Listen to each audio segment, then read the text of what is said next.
Sheldon, what can you tell us about Peter's status?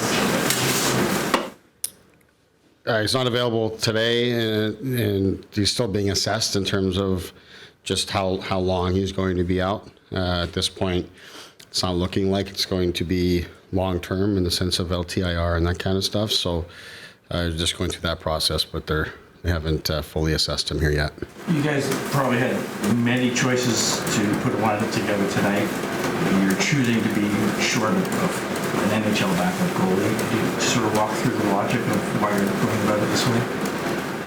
Well, there's a lot of things that, to be honest, aren't my department, and I'm not really aware of. But really, it just comes down to the fact that the flat cap has created, some situations here that are a lot more difficult to manage even than they were a year ago when they had the taxi squad and the third goalie emergency and all that kind of stuff.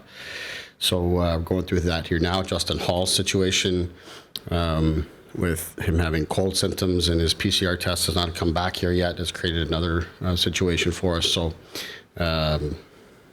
that's a situation, and a lot of teams have already gone through it last season, and I suspect a lot more will this season with the rules going back to normal and not necessarily having the COVID exemptions and such. So that's where we're at. If that test comes back, could Justin play tonight potentially? He's not feeling well enough to play tonight, so he's out. Did you talk to Alex Bishop, and what's your message to him? Like, what do you say to a kid in this situation? No, I haven't. Steve Bier spent a lot of time with him this morning, but he's, I think he's pretty excited. He looked good in the morning skate here today. Stopped a lot of pucks, so that was good. But we're just focused on getting our team ready to play.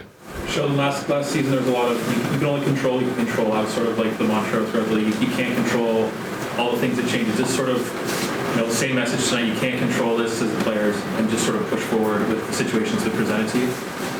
Are you referring specific? Yeah, with backup. Yeah. Yeah, I mean, whether you're a coach or a player, you don't give much thought to the backup goaltender. It has nothing to do with what we're trying to focus on tonight.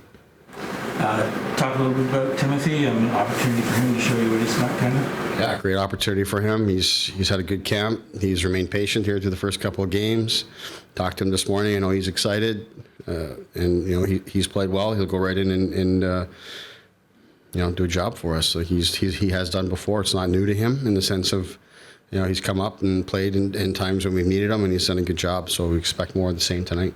Why did you opt to put him with Jake rather than, I guess, maybe with Travis or? Yeah, just for familiarity, just not trying to distract too many things. Lily obviously spent a great deal of time with Muzz in camp, and we like those guys together. So that's how we'll go to start tonight. What's the message to make Richie Sheldon? Just that he's got to focus on doing the things that he can do. In terms of using his physicality, getting on the puck and forechecking and doing those kind of things. There were some things defensively that I didn't like the other night that, we spoke to him and the team about this morning.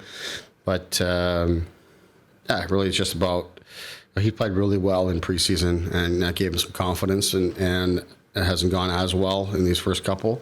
But I've got, good confidence that he'll bounce back from that and he'll find his way here. And, I had a really good talk with him this morning, and he's confident and knows where he needs to get better.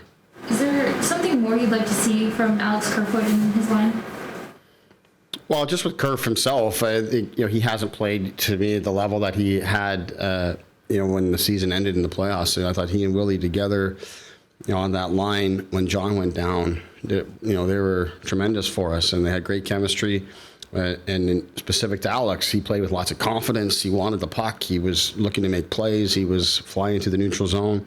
We haven't seen that here quite yet. So it's just about him finding his groove and finding his confidence and getting back to doing that. So we just want him to clear his head and get back to being the player we know he can be. Is Austin on schedule for next week as far as you know? He's feeling good and he's progressing in terms of his schedule and all that. I don't know. There's no set date here. It's just a matter of him continuing to progress. But I know when I talked to him today, it was very positive. It's been positive throughout, but even more so. So I would say it's progressing well. What stands out to you about the way Jack Campbell's come into this season, the regular season? I guess just that he's remained consistent from being who he is. He hasn't changed anything. You know, the expectations have grown a little bit. For the first time, he starts. You know, he's the number one guy to start the first game of the season. All those kind of things. So, you know, as your role sort of evolves, sometimes players can get caught up in that, and they change who they are and what they do, and all that. He's remained consistent in his habits, his preparation, his personality. All of those things have just been the same. So that's been probably the greatest part.